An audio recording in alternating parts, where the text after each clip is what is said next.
اچھا آپ نے بات کی کہ ایک اضلاع میں 3 4 ہائیڈرینٹس الاؤ ہوتے ہیں، لیکن اس سے زائد تعداد ہے وہاں پہ لیگل ہائیڈرینٹس کی، اور اس کے علاوہ جو انہوں نے نلز جو لگائے ہوئے وہاں پہ وہ بھی وہاں پہ چل رہا ہے، مطلب وہ بھی انلیگل ہے.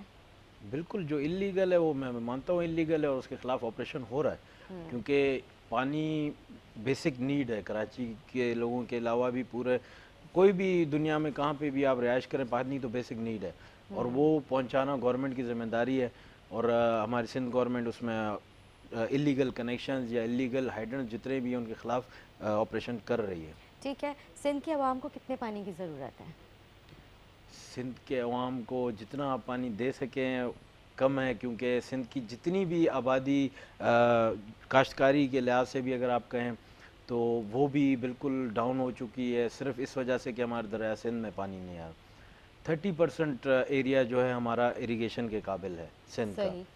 اور 70% جو زمینیں ہیں وہ یا تو پہاڑی سلسلہ یا ریگستان کا حصہ ہے، تو اس میں اریگیشن پاسبل نہیں ہے. 30% بھی ہم لوگ ابھی آ کے اس میں 12 یا 15% پہ پہنچ گئے، کیونکہ ہمارے پاس سندھ میں پانی نہیں دیا جا رہا. وفاق کی طرف سے ہمارا پانی ارسا والوں کی طرف سے روکا گیا، اور یہ 30% بھی ابھی تقریباً 15 پہ تو آ گئی ہے.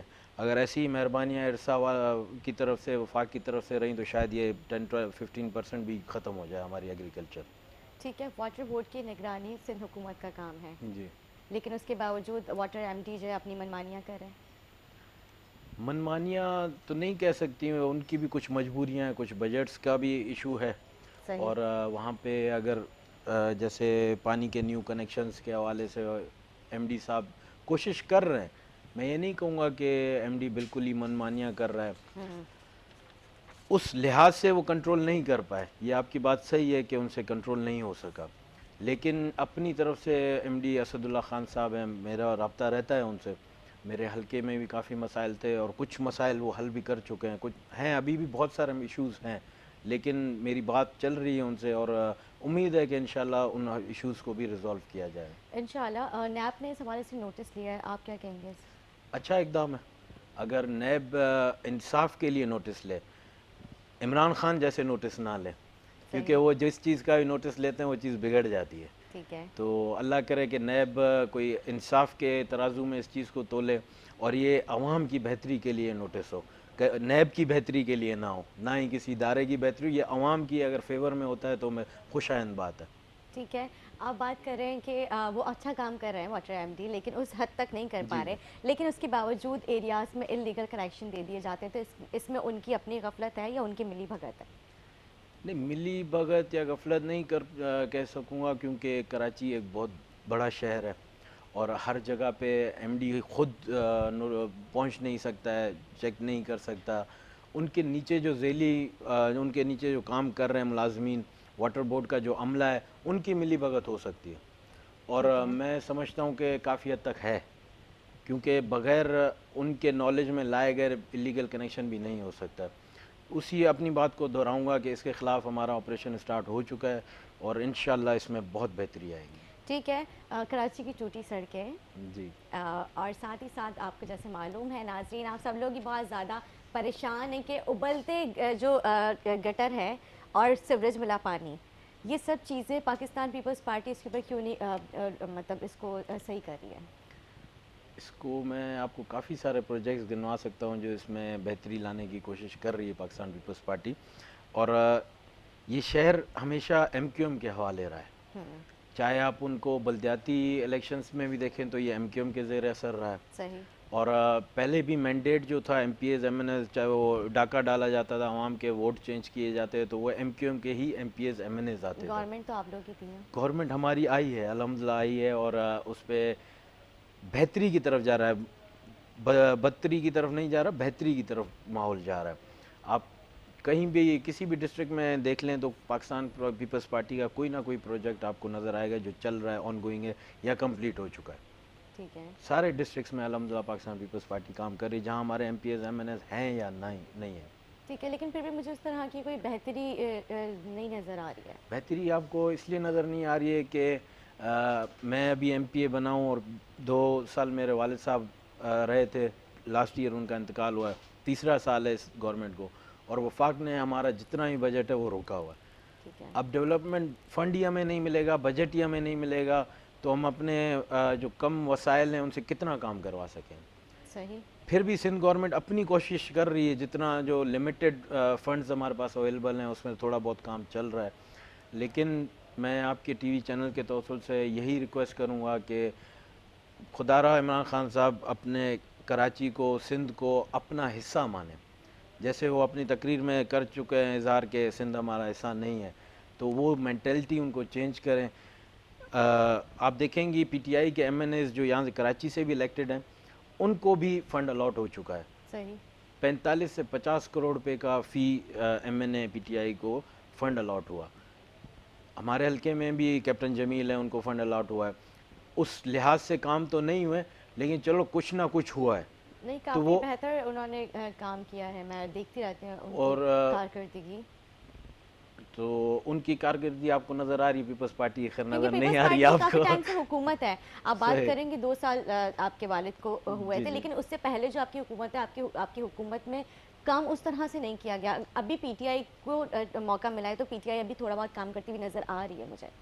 مجھے کراچی میں دکھائیے گا کہاں نظر آ رہی ہے آپ کو. آپ کے بہرحال حلقے کی آپ بات کریں گے, ان کو جی جی فنڈ ملا ہے, اور فنڈ اس کے ملا ہے بعد میں نے بالکل. خود دیکھا ہے کہ وہاں پہ کس طرح سے انہوں نے غازی گوٹ وغیرہ جو پچھلے سارے جو گوٹ تھے انہوں نے کس طرح سے ان کی روڈ کی وہ کام کروایا ہے, سیوریج کی لائنیں انہوں نے ڈلوائی ہیں. آپ کو خود پتہ ہے سب جو کام کر رہے ہیں وہ. نہیں, غازی گوٹ کا نام آپ نے لے لیا تو یہ اچھا ہوا کہ آپ نے خود نام لیا. یہ پاکستان پیپلز پارٹی نے وہاں پہ کرایا ہے, ان کا کوئی کانسٹیٹوئنسی نہیں ہے. وہ غازی گوٹ کیپٹن جمیل کی کانسٹیٹوئنسی میں نہیں آتا. وہاں کی لوکل جو تنظیم ہے انہوں نے کوشش کی ہے, سائی ناصر شاہ لوکل گورنمنٹ کے منسٹر ہیں, ان سے خاص اپروول لے کے یہ سیوریج وغیرہ کا کام وہاں پہ ہوا, اور یہ پاکستان پیپلز پارٹی نہیں کروایا. ہماری جو بدقسمتی یہ ہے کہ ہم لوگ سوشل میڈیا پہ اتنے ایکٹیو نہیں ہیں, ہم لوگ آن گراؤنڈ ایکٹیو ہیں. ہمارے صحیح. کام آپ کو فیس بک پہ یا ٹویٹر پہ یا میڈیا پہ اتنے نظر نہیں آئیں گے. آپ گراؤنڈ میں آئیں, آپ ملیر وزٹ کریں, آپ کو پتہ چلے گا کہ پاکستان پیپلز پارٹی وہاں پہ موجود ہے اور کام کروا رہی ہے. صحیح. جی. لیکن ملیر کوٹ کے سامنے والا روڈ تو بہت ہی برا حال ہے اس کا. نہیں نہیں نہیں, آپ بہت ٹائم سے میرے خیال سے ملیر نہیں آئیں میں گے. ابھی کچھ ٹائم پہلے ہی وہاں سے گزری ملیر تھی. کوٹ کے فرنٹ والا روڈ, مین نیشنل ہائی وے لگتا ہے وہاں پہ, وہ روڈ صحیح ہے. آپ بیک کی بات شاید کر رہی میں ہوں. مین روڈ کی بات کر رہی ہوں جو ہم برج سے نیچے اترتے ہیں تب کی بات میں کر رہی ہوں. ہم وہ ملیر کوٹ سے بہت پہلے الممتاز ہاسپٹل شاید. جی اس سے جی بھی جی پہلے جی وہ جو ہوا. روڈ ہے. وہاں پہ ابھی بجٹ اپروول ہوا ہے جو شارع فیصل سے آپ کو کنیکٹ کرے گا نیشنل ہائی وے پہ, صحیح. اور انشاءاللہ اس پہ کام جلدی شروع ہو جائے گا اور وہ بہت بہتر حالت میں آپ پائیں گے اس کو انشاءاللہ. لیکن یہ تو مین چوراہے ہیں, ان کو جی تو جی کم از کم پہلے کرنا چاہیے. صحیح. اور جس طرح سے سب پورا سے ملیر کینٹ والا پورا روڈ جی ہے جی وہ میری بہت ہی کانسٹیٹیوینسی ہے. زیادہ وہ ٹوٹ پھوٹ کا شکار ہے. بالکل وہ ٹوٹ پھوٹ کا شکار ہے, اور اس پہ میں نے ان ریٹن بھی ریکویسٹ دی ہے, سی ایم صاحب کو بھی دی ہے اور منسٹر صاحب کو بھی دی ہے لوکل گورنمنٹ کو, کہ ہمیں یہ روڈ بنوا کے دیا جائے. اور مین ایشو وہاں پہ روڈ 2-3 مرتبہ بن چکا تھا, لیکن اس کے بار بار ٹوٹنے کی وجہ ہائیڈرنٹ سے. ایک ہائیڈرنٹ ہے اور وہ بھی لیگل ہے, ہم اس کے خلاف بھی نہیں کچھ کر سکتے بالکل کیونکہ وہ صحیح. لیگل ہائیڈرنٹ ہے, لائسنسڈ ہے. اور دوسری وجہ وہاں پہ پانی کا رکنا, جب بارشیں ہوتی ہیں تو وہاں پہ سیوریج سسٹم نہیں ہے. ابھی میں نے جو ریٹرن ریکویسٹ کی ہے اس میں یہ کیا ہے کہ پراپر ہمیں ایک سیوریج کینال ٹائپ بنا کے دیا جائے جس میں ہائیڈرنٹ کا ہو یا ڈرین واٹر ہو یا سیوریج واٹر ہو, رکے نہیں. صحیح. اور امید ہے کہ انشاءاللہ اس پہ جلدی ورکنگ شروع ہوگی. انشاءاللہ امید کرتے ہیں. پی ٹی ایم کمزور کیوں پڑ گئی؟ پی ڈی ایم اس لیے کمزور پڑ گئی کیونکہ میری ذاتی رائے یہ ہے کہ نون لیگ اس میں اپنی وحدانیت دکھا رہی تھی کہ صرف ہم ہی ہیں پی ڈی ایم میں. تو آپ بہتر سمجھتی ہیں, بہتر جانتی ہوں گی کہ پاکستان پیپلز پارٹی اس ملک کی سب سے بڑی سیاسی جماعت ہے اور وہ اپنا اسٹیک رکھتی ہے. اور جب بات استعفوں پہ آئی تو ہم لوگ پارلیمانی سیاست پہ یقین رکھتے ہیں, غیر پارلیمانی سیاست پہ نہیں. تو چیئرمین صاحب کا موقف آیا کہ بھئی ہم استعفے نہیں دیں گے, ہم پارلیمنٹ میں رہ کے مقابلہ کریں گے.